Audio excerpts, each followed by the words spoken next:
Hello friends, welcome to Hema's kitchen. இன்றைக்கி நம்ம கிச்சனில் மதியம் லஞ்சில் தான் பார்க்க போகிறோம். லஞ்சுக்கு பார்த்திங்கன்னா வெரைட்டி ரைஸ் தான் நீ செய்ய போகிறேன். வெரைட்டி ரைஸ் வச்சுட்டு கூடவே வந்து மீல் மேக்கர் 65 செய்ய போகிறேன். வாங்க இப்போ நம்ம சமைக்கலாம். சிட் சிட் நீ சிட்.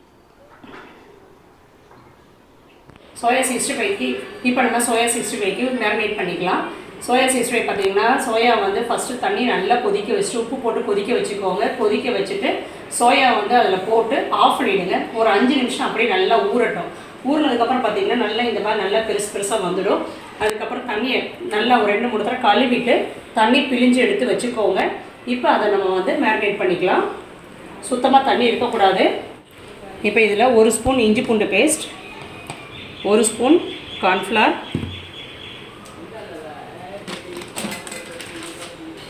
மைதா 1 ஸ்பூன், கரம் மசாலா ஒரு அரை ஸ்பூன், காஷ்மீரி சில்லி பவுடர் ஒரு கலருக்காக நிறையா சேர்த்துக்கிறேன். நீங்கள் வெறும் சில்லி பவுடர் சேர்த்துட்டிங்கன்னா ஒரு 1.5 ஸ்பூன் அளவுக்கு சேர்த்துக்கோங்க. இது வந்து நான் ஒரு 3 ஸ்பூன் சேர்த்துக்கிறேன். இதில் மஞ்சள் தூள் ஒரு 1/4 டீஸ்பூன், உப்பு,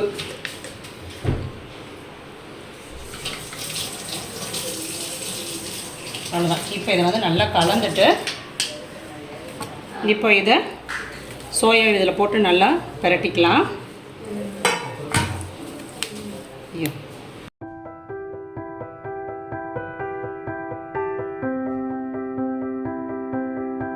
இப்படி நல்லா பிரட்டிக்கோங்க.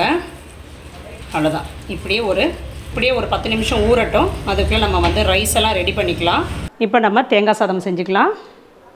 ஃபஸ்ட்டு தேங்காய் எண்ணெய் ஊற்றிக்கிறேன். ஒரு 2 ஸ்பூன் தேங்காய் எண்ணெய். இன்றைக்கி ஃபுல்லாக வெரைட்டி ரைஸ் தான். இன்றைக்கி தேங்காய் சாதம், லெமன் சாதம், தயிர் சாதம், கூட வந்து கத்திரிக்காய் வதக்கல், அப்புறம் வந்து சோயா 65. ஃபஸ்ட்டு வந்து தேங்காய் சாதம் செஞ்சுக்கலாம். தேங்காய் எண்ணெய் ஊற்றிட்டேன். கடுகு உளுந்தம்பருப்பு ஒரு அரை ஸ்பூன், சீரகம் ஒரு 1/4 டீஸ்பூன், இது கூடவே ஒரு துண்டு இஞ்சி பொடியாக கட் பண்ணி சேர்த்துக்கோங்க. முந்திரி பருப்பு, கருவேப்பிலை, மேலே படாதுடா. இப்போ வந்து பச்சை மிளகா ஒரு 2 பச்சை மிளகா, ஒரு பச்சை மிளகா பொடியாக கட் பண்ணி சேர்த்துக்கிறேன். இது கூடவே கடலைப்பருப்பு 1 ஸ்பூன் சேர்த்துட்டு நல்லா இதை வதக்கிக்கலாம். இஞ்சி கண்டிப்பாக சேர்த்துக்கோங்க, அப்போ தான் நல்லாயிருக்கும் ஃப்ளேவர். அதை சேர்த்துக்கிறேன். துருவிட்டு சேர்த்துக்கோங்க. அதையும் வந்து லைட்டாக வறுத்துக்கலாம். தேங்காய் வாசம் வர வரைக்கும் நல்லா வறுத்துக்கோங்க. அப்படி வறுத்துக்கிட்டிங்கன்னா தேங்காய் வாசத்தோட சாதம் நல்லாயிருக்கும். கருக விட்டுறாதீங்க. இப்போ தேங்காவை நல்லா வறுத்தாச்சு. இதை ஆஃப் பண்ணிக்கிறேன். ஆஃப் பண்ணிவிட்டு சாதம் நல்லா உதிரியாக வடித்து எடுத்துக்கோங்க. இப்போது இந்த தேங்காவை இதில் சேர்த்துக்கலாம்.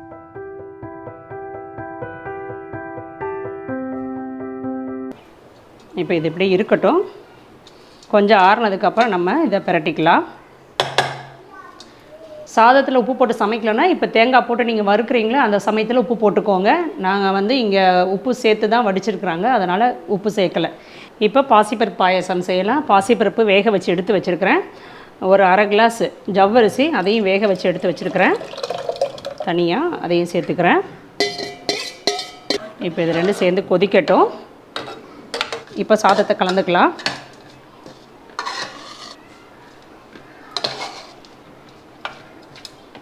அவ்வளோதான். இப்போ நமக்கு தேங்காய் சாதம் ரெடி.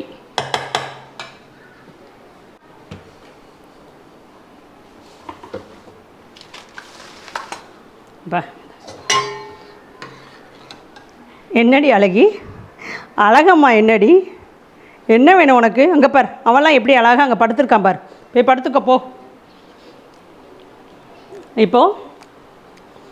இப்போ நம்ம வெல்லம் சேர்த்துக்கலாம். நான் வந்து 1.5 கிளாஸ் வெல்லம் சேர்த்துக்கிறேன்.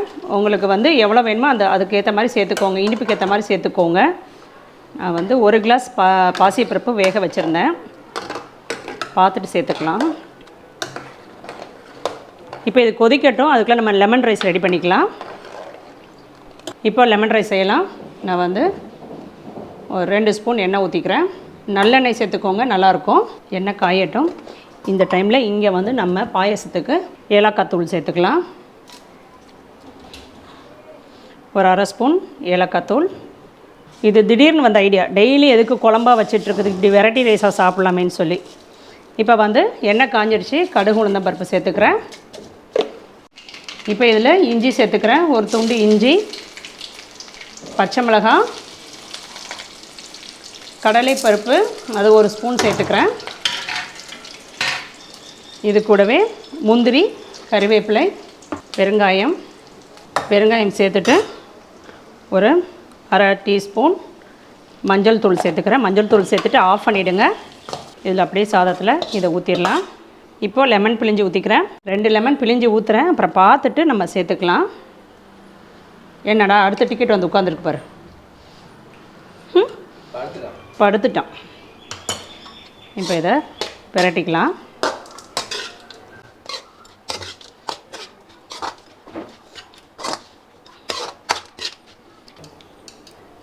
இப்போ நமக்கு லெமன் ரைஸ் ரெடி. பாயசத்தை பார்த்துக்கலாம் எப்படி இருக்குன்னு. இப்போ வந்து பாயசம் ரெடி ஆகிடுச்சு, ஆஃப் பண்ணிக்கிறேன். கொஞ்சம் ஆறட்டும், ஆறுனதுக்கப்புறம் நம்ம பால் சேர்த்துக்கலாம். சூடாக இருக்கும்போது சேர்க்காதீங்க, திரண்டுடும். உமா ஒருத்தர் ஞாபகம் இருக்கா, சூடாக பாயசத்தில் தேங்காய் பால் சேர்த்து கொஞ்சம் அப்போல்லாம் வந்து யூடியூப் சேனல் ஆரம்பிக்காத புதுசு, ஏதோ ஒரு பேச்சு வாக்கில் நாங்கள் பாட்டுக்கு நான் என்ன பண்ணேன், பாயசம் கொதிச்சுட்டு இருக்கும் போதே தேங்காய் பாலை ஊற்றிட்டேன். பார்த்தோன்னா ஒரு 2 நிமிஷத்தில் பார்த்தோன்னா திரண்டு போயிடுச்சு. வேஸ்ட்டாக போச்சு. அவ்வளோ முந்திரி கிஸ்மூஸ் எல்லாம் போட்டு செஞ்சது அப்படியே வேஸ்ட்டாக போச்சு, அப்படியே தூக்கி கொட்டணும். அதனால் ஆறட்டும், ஆறுனதுக்கப்புறம் நம்ம சேர்த்துக்கலாம். இப்போ வந்து சோயா வந்து ஃப்ரை பண்ணிக்கலாம். இப்போ சோயா வந்து ஃப்ரை பண்ணிக்கிறேன். ரொம்ப நேரம் வேக விட்டுறாதீங்க, ஹார்ட் ஆகிடும். இப்போது வெந்துருச்சு, எடுத்துக்கிறேன்.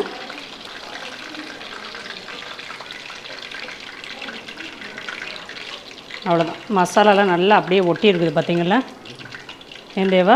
ஆமாம், அவ்வளோதான். இப்போ சாப்பிட்டு பார்த்துட்டு சொல்லுங்கள் எப்படி இருக்குதுன்னு. இப்போ நான் வந்து பசும்பால் சேர்த்துக்கிறேன். கரண்ட் இல்லை, அதனால் அடிக்க முடியலை, அதனால் வந்து பசும்பால் சேர்த்துக்கிறேன். காய்ச்சி ஆற வச்ச பசும்பால், அவ்வளோதான். இப்போ வந்து நம்ம இதுக்கு தாளித்து கொட்டிக்கலாம். இப்போது முந்திரி தாளித்து கொட்டிக்கிறேன்.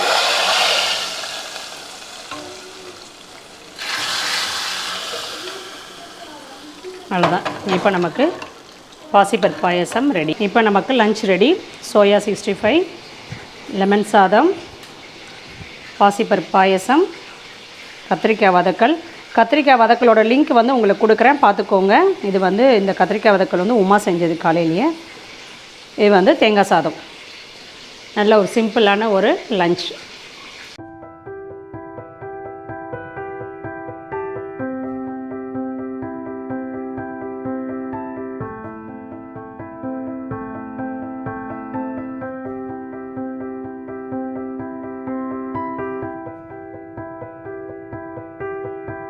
இது பார்த்திங்கன்னா இந்த செடி வந்து இந்த மருதாணி வந்து நல்லா பிடிக்கும், டார்க்காக பிடிக்கும்.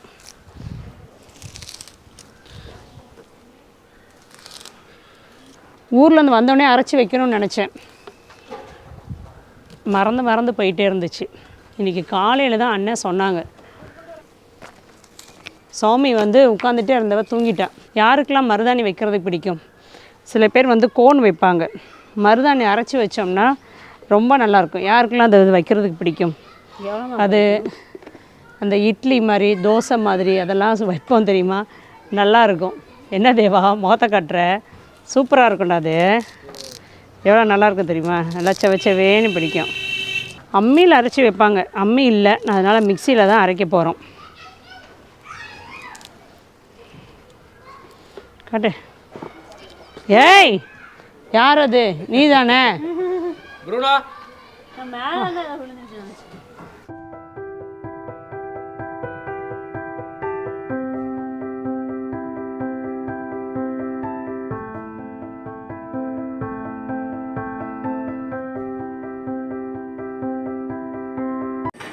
இப்போ நம்ம முறுக்கு மாவு பிரட்டிக்கலாம். நான் வந்து 1 கப் மாவு எடுத்துருக்கிறேன். அதில் வந்து இந்த மாவுக்கு மட்டும் தேவையான அளவு உப்பு, சீரகம், சீரகம் ஒரு அரை ஸ்பூன் எடுத்துருக்கிறேன். நல்லா இந்த மாதிரி கசக்கிட்டு சேர்த்துக்கோங்க. இந்த மாதிரி சேர்த்திங்கன்னா தான் உங்களுக்கு வந்து முறுக்கு நல்லா வாசமாக இருக்கும். ஓகே, இப்போ இதை எப்படி சேர்த்துக்கோங்க. பெருங்காயம், இதில் ஒரு அரை ஸ்பூன் பட்டர் சேர்த்துக்கோங்க. இல்லைன்னா நீங்கள் எண்ணெய் வந்து காய வைப்பீங்கள முறுக்குக்கு, அந்த எண்ணெய் கூட நீங்கள் சேர்த்துக்கலாம். இப்போ நான் வந்து ஒரு அரை ஸ்பூன் பட்டர் சேர்த்துக்கிறேன். இப்போ வந்து இதை நல்லா பிரட்டிக்கோங்க. இப்போ லாக்டவுனுக்காக எல்லாமே ஸ்டாப் பண்ணி வச்சுருந்தோம். இப்போ தான் திருப்பி எல்லாமே ஃப்ரெஷ்ஷாக அரைச்சி திரும்ப சேல் பண்ணுறோம். இது நல்லா இந்த மாதிரி பிரட்டிக்கோங்க. இப்போ நம்ம தண்ணி ஊற்றி மிக்ஸ் பண்ணிக்கலாம். நான் சீரகம் சேர்த்துருக்குறேன். நீங்கள் எள்ளு கூட சேர்த்துக்கலாம். சீரகம் இல்லைன்னா எள்ளு, ஓமம் கூட சேர்த்துப்பாங்க, அதுவுமே நல்லாயிருக்கும். இது நான் பிரட்டிட்டு காட்டுறேன். இப்போ ஒரு அரை ஸ்பூன் மட்டும் எண்ணெய் ஊற்றி பிரட்டி வச்சுக்கலாம். மாவு காஞ்சி போகாமல் இருக்கும். ஒரு அரை டீஸ்பூன் எண்ணெய், அவ்வளோதான்.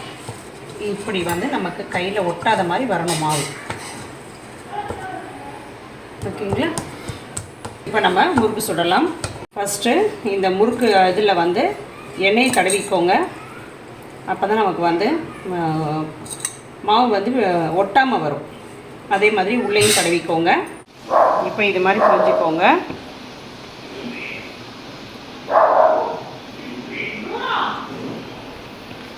ஓகே, இப்போ இதை வந்து நம்ம எண்ணெயில் போட்டுக்கலாம்.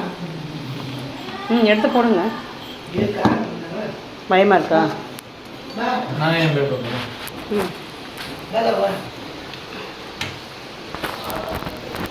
அவ்வளோதான், எண்ணெயில் போட்டாச்சு.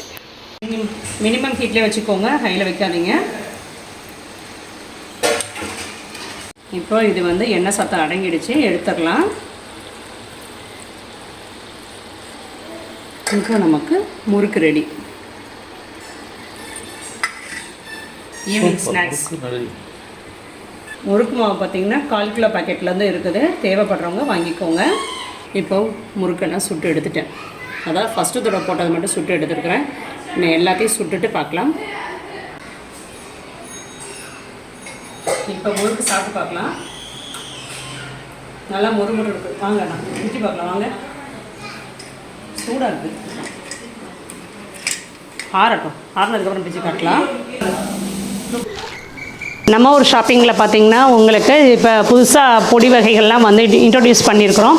கரம் மசாலா, சிக்கன் மசாலா, மட்டன் மசாலா, அப்புறம் வந்து பருப்பு பொடி. நம்ம சாப்பாட்டுக்கெலாம் ஊற்றி எண்ணெய் ஊற்றி சாப்பிடுவோம் பார்த்திங்களா, அந்த பருப்பு பொடி, ஆந்திரா பருப்பு பொடி. அப்புறம் பார்த்திங்கன்னா சத்து மாவு வந்து குழந்தைங்களுக்கு கொடுக்கலாம். பெரியவங்க எல்லாருமே சாப்பிடக்கூடிய சத்து மாவு, கஞ்சி பவுடர், அதுவும் இருக்குது. எல்லாமே அடுத்தடுத்து உங்களுக்கு வரும். நீங்கள் பார்த்திங்கன்னா வாட்ஸ்அப்லேயும் ஆர்டர் பண்ணிக்கலாம், வெப்சைட்லேயும் ஆர்டர் பண்ணிக்கலாம். வெப்சைட் லிங்க்கும் வாட்ஸ்அப் நம்பரும் உங்களுக்கு கீழே டிஸ்கிரிப்ஷன் பாக்ஸில் கொடுக்குறேன். இந்த வீடியோ கீழேயும் உங்களுக்கு கொடுக்குறேன், நீங்கள் ஆர்டர் பண்ணிக்கோங்க. இப்போ வந்து சிஓடியும் உண்டு. உங்களுக்கு ஆர்டர் பண்ணிங்கன்னா 7 நாளுக்குள்ளே உங்களுக்கு வீட்டுக்கு வந்துடும். ஏன்னா வந்து கொஞ்சம் லேட் ஆகுது, முன்ன பின்ன ஆகுது. அதனால் வந்து நான் சொல்லிக்கிறேன், ஒரு 7லேருந்து 10 நாளுக்குள்ளே உங்களுக்கு வந்துடும். இது வந்து அண்ணன் மல்லி புதினாக்கு வந்து ட்ரம்மை வந்து பாதியாக கட் பண்ணி எடுத்து வச்சுருக்குறாங்க. சரியா? இது வந்து புதினாவுக்கு, இது வந்து மல்லிக்கு. சரிண்ணா, நீங்கள் இப்படி வச்சுட்டீங்கன்னா அந்த பக்கம் போகிறதெல்லாம் எப்படி போகிறது? அப்படியா? சரி சரி. சரி வைங்க. அண்ணா ஃபஸ்ட்டு வைக்கிறீங்களா? வைங்க. நீ வச்சிட்டீங்களா? நான் முதல்ல வச்சுருக்கேன். உமா, இது நல்லா சாஃப்டாக இருக்குது மண். இது கோகோ பீட் போட்டதுண்ணா.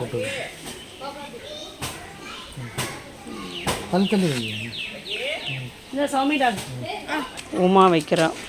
இப்போ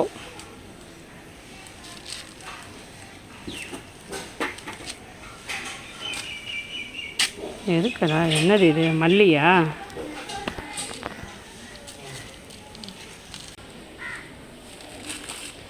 நான் அடுத்தாப்புல பிரியாணிக்கு செய்யும் போதெல்லாம் புதினா வெளியே வாங்க வேண்டிய அவசியம் இல்லை. என்ன சோமிக்கா?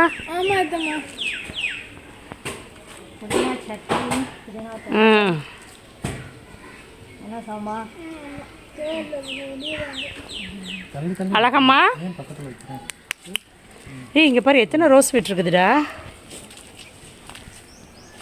சத்தம் கட்டாமல் அழகாக நிற்கிது தனியாக.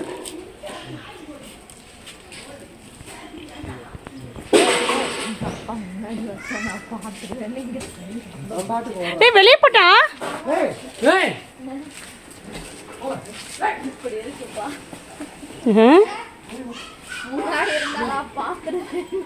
ரோஸா குருணா நீ ரொம்ப சேட்டை பண்றடினே. இது மல்லிக்கு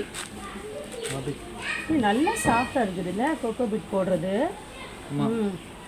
இப்போ இந்த இதில் அப்படியே தூவி விட்டுருவோம். சும்மா நீ அங்கிட்டு தூவிடு.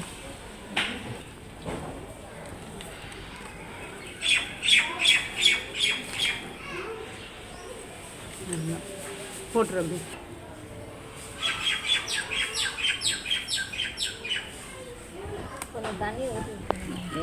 தெளிச்சு விட்ருங்க.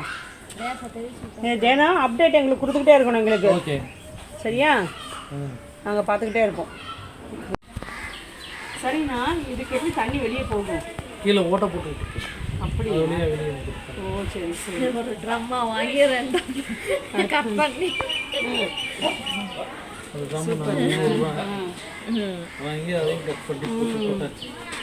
அங்கே வந்து நெல்லிக்காய் செடி வச்சுருக்குது. இனிமேல் தான் அங்கே போய் பதியம் பண்ணணும். நிறைய பேர் சொன்னீங்க நெல்லிக்காய் மரம் வந்து தனியாக வைக்கக்கூடாதுன்னு சொல்லி. அண்ணன் வாங்கிட்டு வந்து வச்சுருக்குறாங்க. இனிமேல் தான் வைக்க போகிறாங்க. அன்றைக்கி வைக்கிறதுக்கு டைம் இல்லை. இல்லை மறந்துட்டீங்களா? வைக்கணுங்கிறதுக்காக வெயிட்டிங் இருக்கு. அப்படியா? சரி சரிங்க. வச்சுருவாங்க. இன்றைக்கி வைக்க போகிறாங்க.